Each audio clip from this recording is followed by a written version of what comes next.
Hey guys, what is up? It's Dusty here, and welcome back to another crypto video. Today, we have a lot of interesting stuff to cover, starting it off with Polygon, which saw an 1102% growth in total value locked, while the Binance Smart Chain saw a 50% decrease in May alone. And I've been telling you guys, do not sleep on Polygon. Right now, I still believe the price is undervalued. Why? Well, because people are buying it like crazy. Yes, I mean, gotta admit, yes. However, there's so much more potential, and it's such a huge upcoming project. It's kind of akin to Solana, where it's really on the low for a very long while, and all of a sudden, poof, starts to just add and add and add up. Same thing for Polkadot to some degree as well. However, with Matic/Polygon, the fun part is that it has two sides, of course, the Matic and the Polygon side. Basically being the aggregator of DeFi as a whole, and of course the layer 2 for Ethereum as kind of a basis in comparison to Uniswap and whatnot.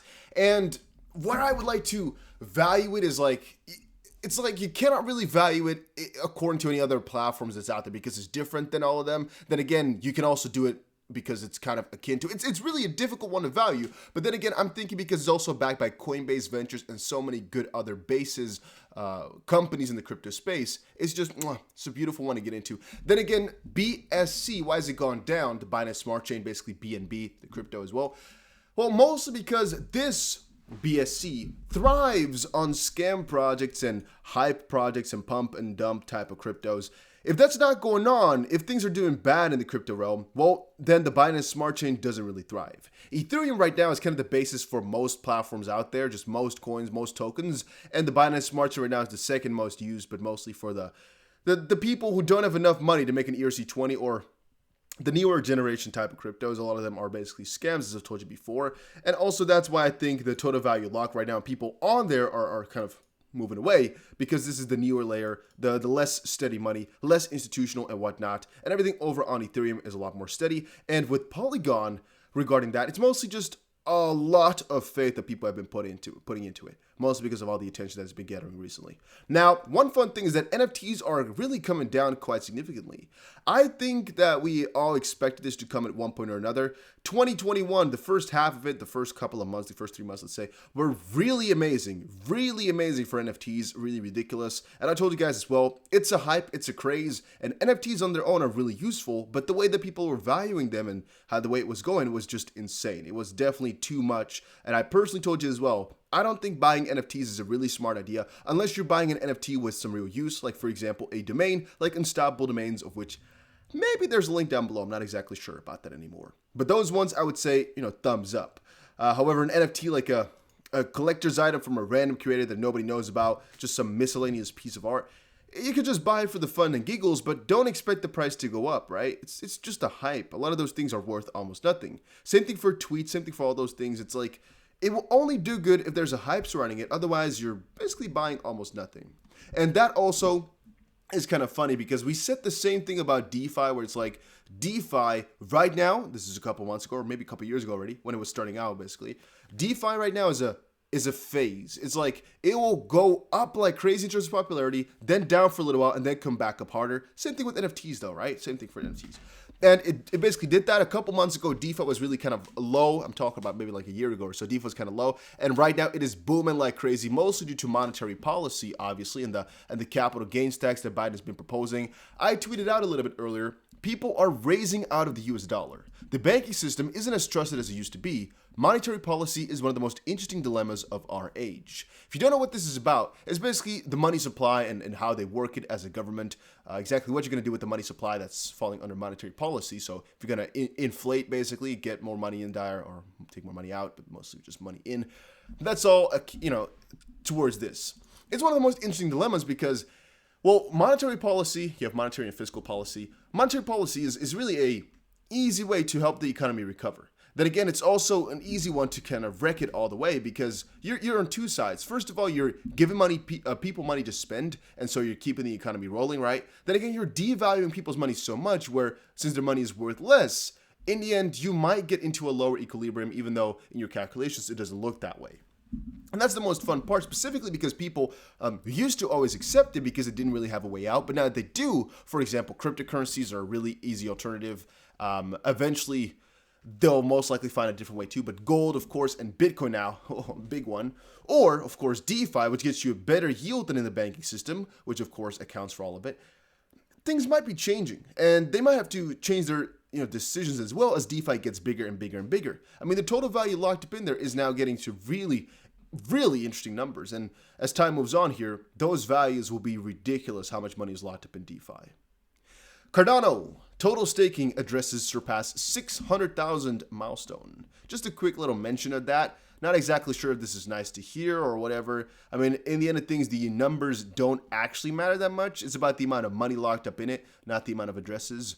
According to data provided by Pool2, a Cardano data aggregating tool, ADA's total staked value is $43 billion, accounting for 71.3% of the total 60.2 billion supply. So what they're basically saying is if you're not staking, you're missing out. Then when is Coinbase Pro adding Dogecoin? When does Dogecoin go live on Coinbase? How do I buy Dogecoin? I don't want to make a whole guide on how to buy Dogecoin. If you don't know how to do it, then don't buy it because you're definitely too infant to do this crypto stuff. But Coinbase Pro has officially listed all the Dogecoin pairs that people wanted to have. So it's officially out there. It's officially live. And yeah, what else can I say about it? It's there. So if you wanted to trade it, well, it's there on Coinbase. So bada bing, bada boom, right? Big thumbs up. I don't care at all because I never use Coinbase, but a lot of people like it. And so I think it's a cool thing.